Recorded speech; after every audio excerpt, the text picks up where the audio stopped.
This morning, dangerous weather facing millions of Americans from coast to coast. In the east, back-to-back storms bringing a mix of snow, ice, and freezing rain. The governor of Virginia declaring a state of emergency. More than 800 crashes reported across the region as heavy snow made a mess of the roads. The nation's capital seeing snowfall rates of an inch an hour.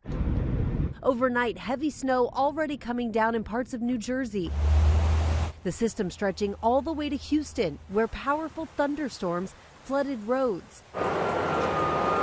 Crews from Iowa to New Hampshire are now clearing the streets as they brace for another storm, taking aim at the Northeast and Midwest today. On the West Coast, Southern California is bracing for the strongest storm in a year that could cause debris flows in areas ravaged by wildfires. There's another storm on Thursday we're watching in Southern California that could bring those burn scars and all those people hit so hard by those fires recently, 5 to 10 inches in some of the foothills. Residents in Los Angeles placing tarps on their roofs and stuffing sandbags in preparation. Officials urging the public to be on alert. If an evacuation warning or order is issued for your location, you have to take that seriously because seconds mean the difference between life and death.